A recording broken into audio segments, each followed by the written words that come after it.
Hello, Aaron. How's it going? We're live now. Perfect. After 20 minutes of amazing conversation, yeah, and now we want to talk about your program in Fisher College, and to create more transparency for international players, and hopefully get more players there. But most importantly, for them to know all the specifics about your program. So thank you so much for being here and sharing this time with me. Fantastic. Thank you so much for having me. I really appreciate it. I love doing these types of things, talking about Fisher College, especially with the international community. Nice, nice. Okay, so just to as a starters, like the basics, like when was the esport program established there here in Fisher College?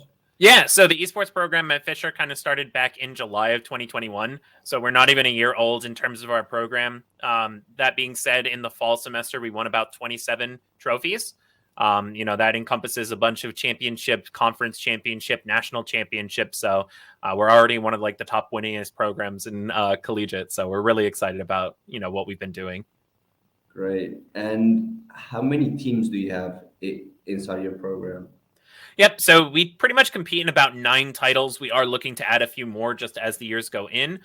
With that said, across those 9 titles, we have 2 to 3 teams per each one of those games and about 140 total varsity students just within the program. Now, again, those encompass teams that are kind of competing at that top level. Some of them are competing in the mid level, right? Some of them more developmental rosters that will eventually take over those starting spots from those top teams. But again, it really comes down to those 9 individual titles that we work in. Nice. And so like hitting more like into the students. So how do you make sure the students get time for their degree and for training and competition? Yeah, so a big thing with us is schedule, schedule, schedule. Of the students that we kind of have in the program, it's not just competitive players. It's not just the ones that, they're going out every night and making like playing in their individual matches or scrimming every night, right? We have students that work as managers, as coaches. We now have 2 students that are just running analytics for the program. So they're taking the end game screenshots, putting in, KDAs for individual students. They're putting in gold per minute for students in League of Legends, goals, shots, saves in Rocket League. So we have kind of a nice net around us that's able to support our students really effectively. We have some of the largest staff that's solely dedicated to esports out of any college or university in North America. A lot of schools, you're going to see 1, maybe 2 individuals that are kind of running the entire program. Yes, we have 2 directors. We have our main director, who's Brian, myself, who's the assistant director. But then we also have around 5 other staff members that are underneath us for our coaching positions, followed by 10 part-time staff members and 10 student staff members. So the students are really well supported. They know at the beginning of each week, okay, I have a match on Tuesday, Wednesday, Thursday. Another thing that we kind of do within our program is we actually collect most of the syllabi for our students and try and schedule that directly into their matches. So we work with them and be like, okay, you have a discussion board that's due Thursday. You have to respond by Sunday. You have a paper that's due Tuesday, and you have matches on Wednesday, Tuesday, Friday, right? Like, let's make sure that you're going to be able to complete all of these things. Another thing that we actually really like doing is we actually have very large roster sizes. So a lot of our games, they're going to have double the roster size. That's the minimum. This has been a huge improvement in our students' mental well-beings, as well as just our students being able to compete at that highest level. Basically what we do is we split it up where it's like this group of 4 or 5, however, whatever game it, depends on. They're going to play this week in this league. Next week, it's going to be the other team. And by having this flip flop or having them move between the 2, they're playing a lot less games because especially in collegiate, there's a lot of games that they're going to be playing. It's usually like 9 to 10 week seasons. And it can get really daunting just kind of playing through a monotony of those types of games. Rather, it would just be easier for them to, hey, we're going to play half the amount of games. We're going to share the prize pool. But this way here, I'm still getting something out of my education and making sure that, I'm completing every goal that I need to while also being a college student. Nice. And like the students that want to work in your program, they get opportunities, like scholarship opportunities to cut the cost down, or they get paid per month. How does it work? And basically what the requirement like skill wise in your esports programs. What positions do you have open, and also like if you pay them like with scholarship opportunities or with like a salary.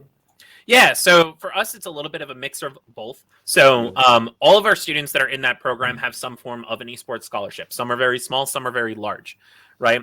We're widely considered already one of the most affordable esports programs in the country, just because of the sheer amount of aid that we are able to offer our individual students.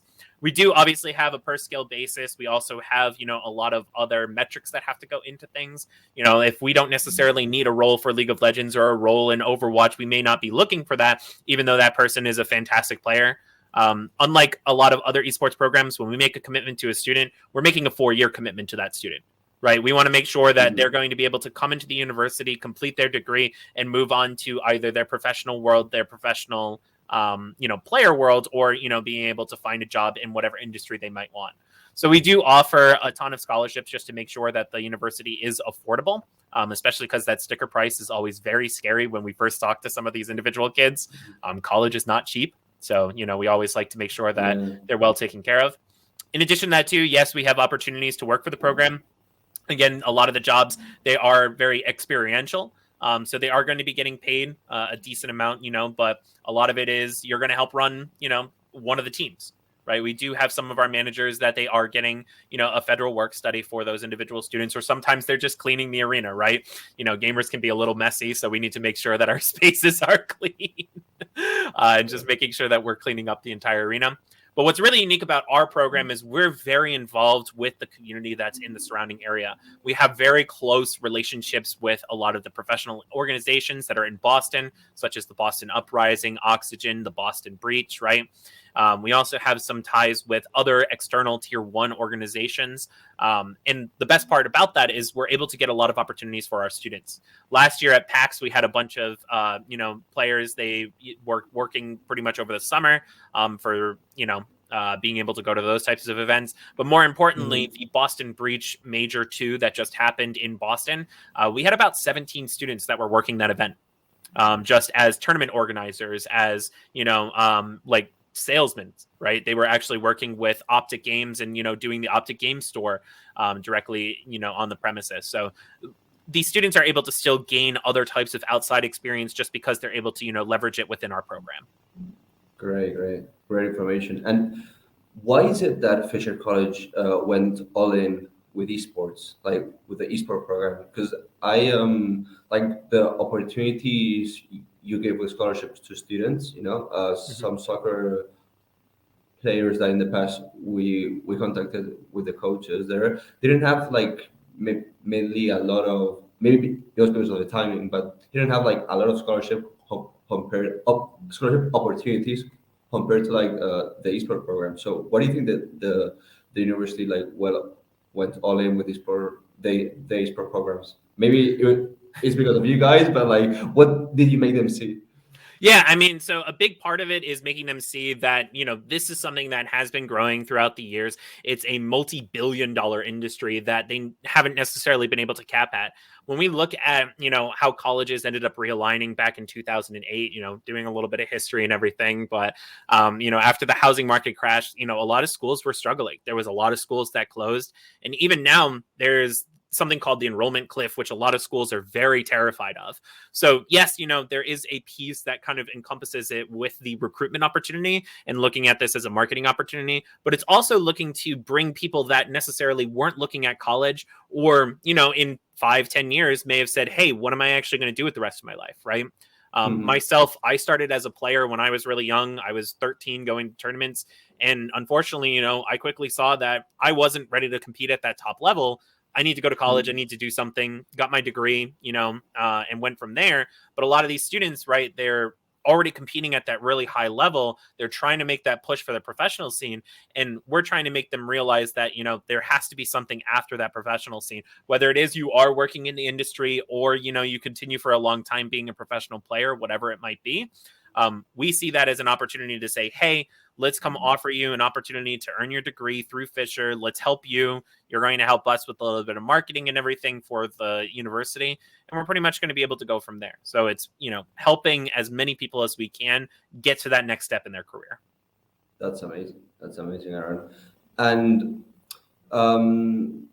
for your objectives, like short term, like next year to 2 years from now, what would it be? Like your objectives for the esports program? Yeah. So, the big thing for us is we are very student first focused. So we want to make sure that our students are getting the opportunities that they deserve. So getting a lot more job opportunities, experiential opportunities for the students outside, working with Breach, Oxygen. I keep naming those just because they are kind of our local esports organizations, but also looking at, additional tier one orgs and just kind of pulling some of those contacts. That's really, really big for us, as well as just continue expanding the individual teams and the programs. I talk about 9 titles. We both know there's more than 9 video games that are out there and that have some sort of competitive scene. So bringing in those additional students that are able to kind of compete, and realistically realize some of their goals, while also just making sure that, they're able to earn their degree.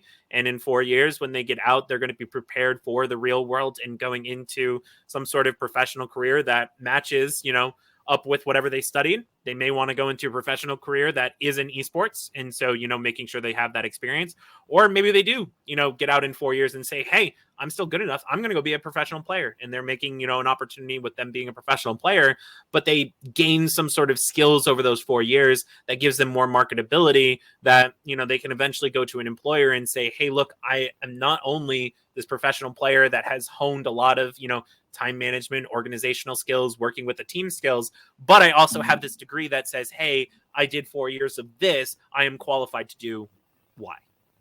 So Great. Like it looks like not you don't only focus on the competitive side, like you also like develop like all the skills, for players, for them to, when they graduate, be prepared for being a pro or to go to the workplace. Amazing. Like I wanted to ask you, like, what is like the schedule of a player from when he wakes up to when he goes to sleep, or on a day to day, with class, training, competition? Yep. How would it look like? So one of the nice things with Fisher, and not a lot of schools do this right now, we treat our students just like they would see in the traditional athletic sense. So a lot of our esports students, they get the athletic ability to kind of register for their classes. So a lot of our students, they are kind of that first registration. So this way here, they can do mostly morning classes. So a lot of our students, they are getting up at 7 a.m. They're going downstairs, having breakfast in the cafeteria. Next at, 8 a.m., they're going to class probably till about noon, maybe 1 o'clock. Then from there, they're pretty much eating lunch. They're going back to the arena and they're starting to practice. So they're either working on drills that the individual coaches for our games that, they ended up giving them. One thing that's unique about us, like I was saying, we have so many staff members that, we do have coaches for each of our individual games. So they're working with those coaches, getting drills, getting things that they needed to work on. Maybe they're doing some VOD review, right? And typically, for the most part, the top level teams, they're going to have matches 3 to 4 times a week, sometimes more. But the developmental rosters, they're going to have matches maybe 1 to 3 times a week, right? So it really just kind of depends on when those matches are. But typically it's school, then they're working, they're, training, they're doing their VOD reviews, they're doing, their individual drills. And then right afterwards, they're doing a match. And then, they're waking up and doing it again. So we tell our students that this is a multi-hour commitment, especially at the top roster. This is a full-time job for a lot of these students. Right. So, it's very difficult for them to kind of balance everything. And that's why we make sure that they have managers and additional staff members that are able to say, hey, look, this is when you should be getting up for school. This is when you should be doing your drills. This is when you kind of have time to kind of do all of this. And then afterwards, we have individual homework time. For us too, we do recognize that we have some high-risk students that can, be struggling with school. And so we do have homework clubs for all of our individual classes. So in our Discord server, we actually have multiple channels that each one of the students that, as long as we have one student that's in a class, they have a channel that's directly connected to their class. Right. So they can actually go into that channel, talk to other students that are part of the esports team, right? They might not be on the same Call of Duty team, but they could be on the Smash team or the Rocket League team, and they could actually converse, meet some students outside of their regular team in their comfort zone, and be like, "Hey, I'm having issues in discrete mathematics. Who else is having this problem with number 24?"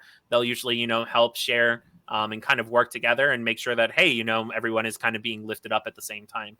So pretty much right after their matches, that's where I see a lot of my students is they're conversing in those channels and making sure, hey, we had this due, we got this coming up. Like, we have group projects, right? Oh, here's 5 people that all have a common interest and a common schedule.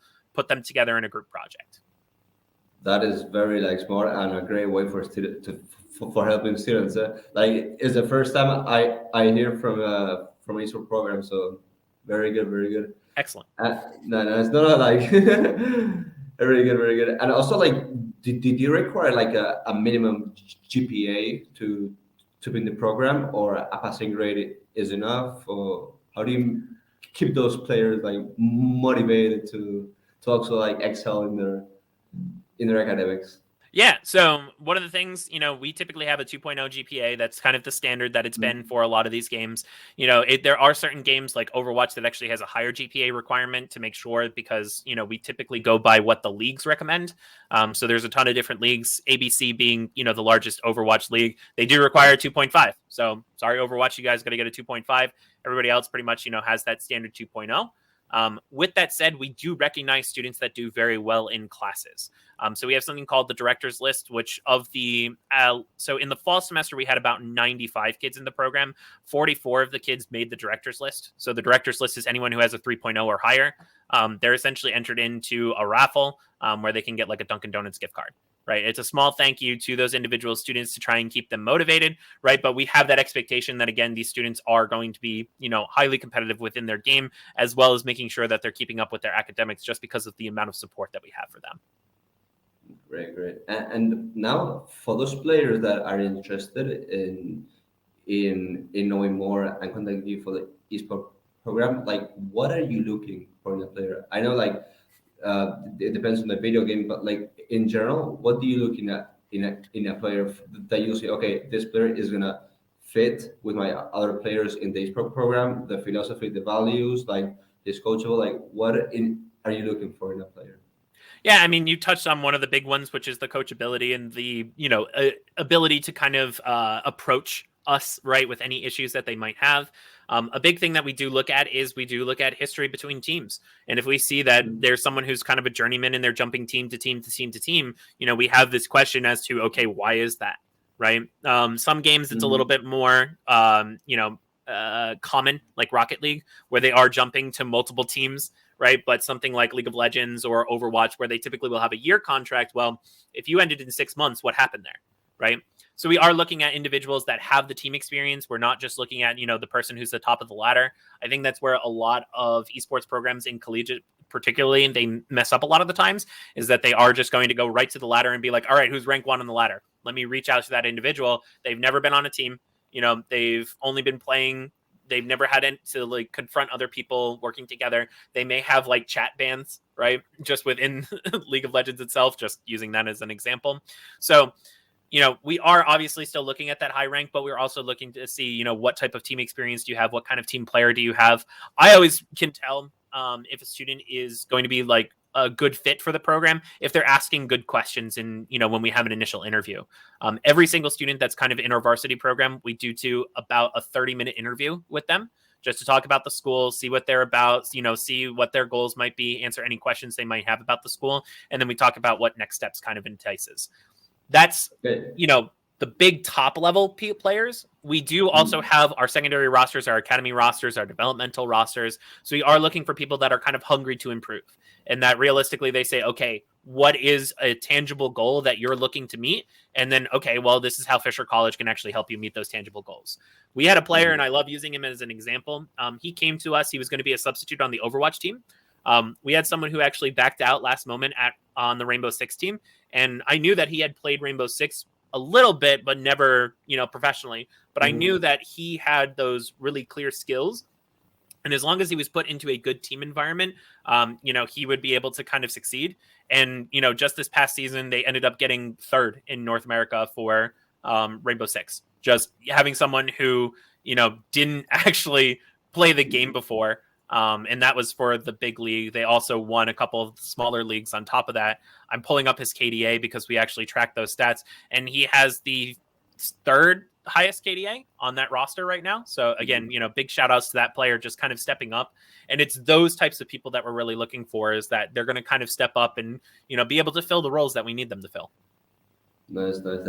And going back to like, when you have the interview with the players, like the questions you ask them, if you can reveal them, what are they, and or like what kind of questions do you ask for the players also to know what to expect from the program? Yeah. So, I mean, big thing is like, what are some of your goals, right? That's one of the big things that we want to ask those students, because, if they're just here to see if they can get, college for super, super cheap and not really interested in competing, then maybe, that we're not going to be the best fit for them, right? We do want to help those individuals, but, we are also expecting people to come in and have that kind of competitive spirit with us, because we are looking to be competitive within that program. But, are they looking to come in? What can they kind of bring to the program? What can the program help with them? So, if they're a social media person or a video production person, we're going to look at their portfolio, but we're going to be like, why are you interested in the program, right? Like, what are your ultimate goals? This way here, we can make sure that the program is continually aligning with those individuals. And then other questions that I typically like to ask is, just what got you into the game? Why have you spent, the past 10 years of your life playing League of Legends, Mm-hmm. like what compelled you to do that, right? Because we like hearing those types of stories. And it's really interesting that, we have some students using League of Legends again, that he was playing on 110, 150 ping. And he was, trudging through it and just trying to get to it. And he got challenger in his region. And, that's how he kind of started getting noticed, is he was playing on this insane ping. Now he's in the States, he's getting 25 ping, 30 ping, and he's been an absolute rock star. So it's looking at those students and seeing just exactly where their motivations lie, what they're looking to do, why they're looking to get into the industry, and just seeing what they respond with and just kind of getting those feelings with them. Nice.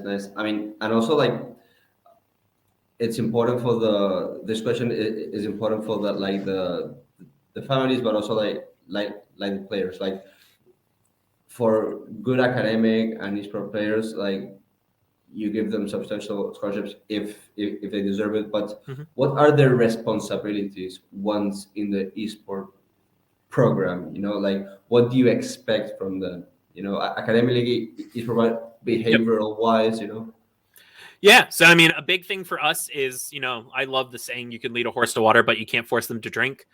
Just because I've had a lot of experience, and that's been in all the jobs that I've had, there's been individuals that, or, that's been like part of my role, especially I've worked in tech before in the past. So like, you can teach someone how to do something, but it's up to them to eventually be able to kind of do what they're responsible for. So again, we have all those channels. We have all of this support for our individual students. And unfortunately, sometimes still some of them have some bad grades, right? And we try and get them the support that they need, and we try to mix them and make sure that, they're able to get there. But unfortunately, we do kind of have you have a semester where you're kind of okay. You have, if you fool around that first semester, your second semester, right? You're going to be benched the entire time on that second semester, but you're going to have to fix your grades. And unfortunately, if you're not able to fix your grades after 2 semesters, well, unfortunately, we have to let you go, right? That's really, it's hard to say that, but most schools have a policy that's very similar to that. We're making sure that we're giving them all the resources that they can to succeed. So, I mean, unfortunately, that's rare, but it does happen.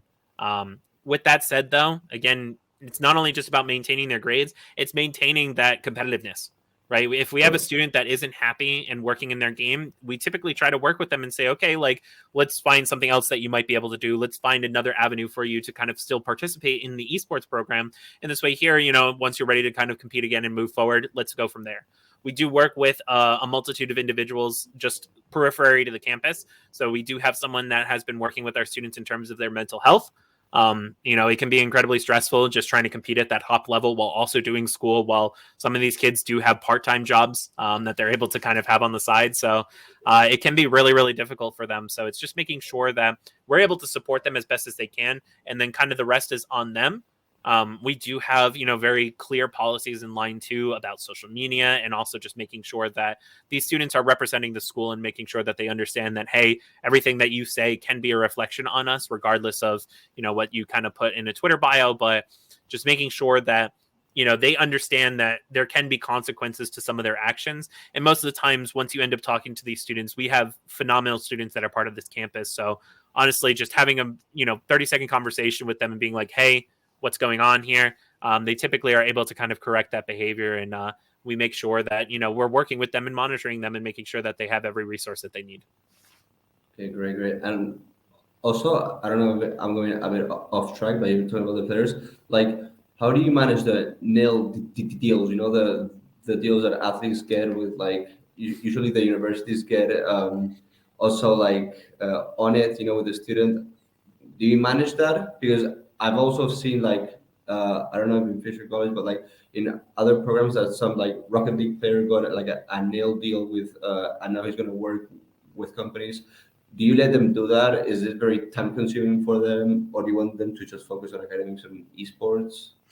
Yeah, I mean, we're never going to shy away from an opportunity for our students. We have a ton of students that they are working on, tier 1 organizations, tier 2 organizations, especially our Rocket League and League of Legends students with NACL that's currently going on, and the Rocket League students that, they're all trying to go for RLCS. Of course, we let our students kind of compete in those. We do prefer if our students do stick together in terms of that team environment. So we did have a team in the Contenders series this past year in North America. They were the Fishermen, which is just kind of like a clever pun on our name, obviously. But, we do like to see that those individual students are all working together and, coming together, because obviously they're going to play better when they kind of do their collegiate tournaments.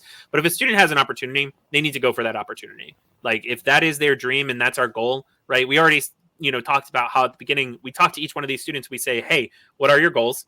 And let's make sure that we can align with it. And a lot of these kids, it is, hey, I want to go professional. I want to go pro in this video game. We do have a lot of kids that say, I went pro. Now I'm looking to get into the industry and I need a degree to get into that. So we have that nice mix of those students. But if they're going to get an opportunity to work for, we've had kids for Pittsburgh Knights, Ghost Gaming, Luminosity, Bandits organization. We have kids that's worked for FaZe, Sentinels, right? I'm missing a couple here and there, but we have a lot of those students that have gotten those opportunities. And of course, we're going to tell them to go for it. A lot of times we will offer, hey, if you need myself or Brian to come sit at the negotiation table, let us know. And we'll take a look at your deal and we'll give you our honest opinion on this. And, maybe you shy away from those deals.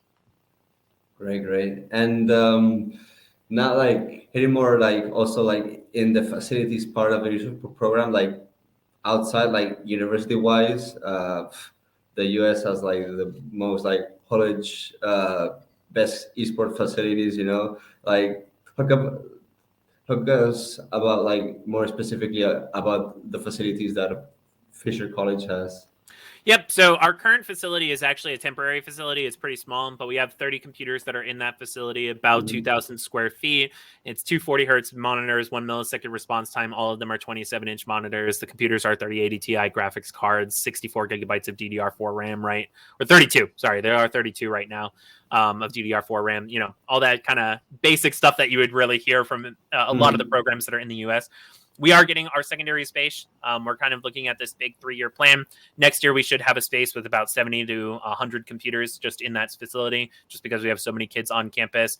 The facility area should, move to about 5,000 square feet, even more. As part of that facility, we will have production suites. We will have specific practice area suites. So, if a team has a really big game or, they need to just go to a quiet area, those spaces will be reserved for those individuals, right? There's going to be, a streaming area or an area for, just spectators to kind of come in. It would be a little bit smaller for the spectators, but, if you're just looking for a place to kind of hang out, chill, do a little bit of schoolwork, right? That's going to be all available to our individual students. So we're really excited just kind of what we're building there. In terms of the 3-year plan, unfortunately, I can't reveal anything that we're doing, but just know we're doing some really, really big things just within the Boston area. Nice. So are a lot of companies like interested in being part of the program? Because we also do research, and we always tell the parents, that most of the students, not all of them, but they study like STEM related careers, and there's a lot of companies in the tech sector that are interested in investing in esports programs. So the students, when they graduate, if they can go pro, they don't go pro. They have a lot of job opportunities, internships. Then outside, when they graduate, does this also happen in Fisher College, or you're planning?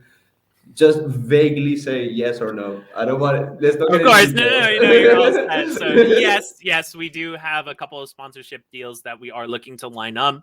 There's just a multitude of things that are just going on behind the scenes, obviously, that I can't talk about too much. But with that being said, a lot of these esports programs, you are seeing a lot more sponsorship deals that are coming in. A lot of them are very, very minor. Right now, it's, hey, we're going to give you free monitors if you put, Zowie on the back of our jerseys, right? We're going to give you free chairs if you put Respawn on the back of our chairs. That's not necessarily what we're looking to go. Those are a lot more for the club teams, the teams that are realistically starting out. There's a lot of schools now too that I think this is a fantastic idea, but in some of their facilities, they'll get like a Subway or a Dunkin' Donuts or a McDonald's, and they're going to put it next to it, and they'll be able to profit share or get revenue share if they put the logo on their jersey. That's not what we're necessarily looking for. We think those deals are awesome. Those are great opportunities for both the organizations that are doing them and the students. But realistically, we're looking for something that's like fully encompassing these students to give them those opportunities, where it is, looking at some of the tech companies or some of the, the traditional sponsors for some of these esports organizations to be like, hey, look, we'll send some kids over. They'll be able to work for you. Maybe they're going to do an internship that leads into a job position. At the same time, if we want to advertise together and, make sure that we can have that revenue share, let's do something like that. Let's get a more encompassing deal rather than, hey, here's some graphics cards, here's some, SSD cards, put our name on the back and we'll give you a 30% discount. That's not what we're looking for. We're really looking to kind of push the envelope of what it means to have a sponsor in collegiate. Nice. Also, how, like, with all the information you shared tonight, well, in Spain tonight, what would you say, like, it's what differentiates the esports program in Fisher College with other esports programs? Like, what would we say are your strengths? What differentiates you? Yeah, I mean, we're looking at a lot of the different aspects in here, but we would widely consider us one of the top 2 esports programs in this country right now. Just in terms of the competitive nature of our teams, we have 11 different teams that are considered top 5 in the nation right now, right? Across 9 different titles. That is the most by far of any collegiate esports program in this country. On top of that, we have offered more opportunities for our students to gain experience outside of their community than any other collegiate esports program. Like I said, we talked about the Boston Breach. We have a lot that is lined up for our individual students to gain more traction. Again, things with PAX East, things with, just local areas, making sure that they're able to kind of run their events. We have students that are esports management, business management, marketing, finance. They're all able to kind of encompass themselves and make sure that they're getting those job opportunities just within the program. We do have someone who is working in our IT department who is working, totality for the IT department for the school, but he is actually fully considered the IT student worker for the esports center, right? So he is actually directly responsible for the networking and the wiring for our, our arena that's on campus, right? And that's one of our students that's gaining that type of opportunity. So just the opportunities that we're able to host for our students, as well as just being like, hey, look, you have an opportunity to take these individual students that have literally never played the game before and be on one of the top teams in this country, right? So having that kind of dedication to the development of individual players and talent, the development of these real world and professional skills, and the development of making sure that, hey, they're playing at that highest competition level and they're able to kind of market themselves and look at those professional orgs and say, hey, look, I'm top in collegiate, I'm top in this age bracket. Maybe you want to pick me up to Paris Eternal, or maybe you want to pick me up to San Francisco Shock or Boston Uprising, right? There's a lot of these opportunities that are available for our students that we're making sure that, they're taking advantage of in each and every aspect. Great, Aaron. Great. To wrap it up, I know, like, I want to thank you for all this information. We'll put it in all our social media, so it's so people share it and stuff, because it's very valuable information for those students, that are thinking to study in the US, and also that didn't even think, and some esports players don't even know this opportunity exist. So Oh, yeah. so hopefully, with the value education that an international student can get in a US university like Fisher College, and still competing, at a high level, because usually like European universities like take a lot of time and do not take in consideration athletes, esport players, and in the US they give them all the facilities. So I hope I can see that and they show a lot of interest in Fisher College. So thank you for that. Absolutely. Thank you so much again for having me.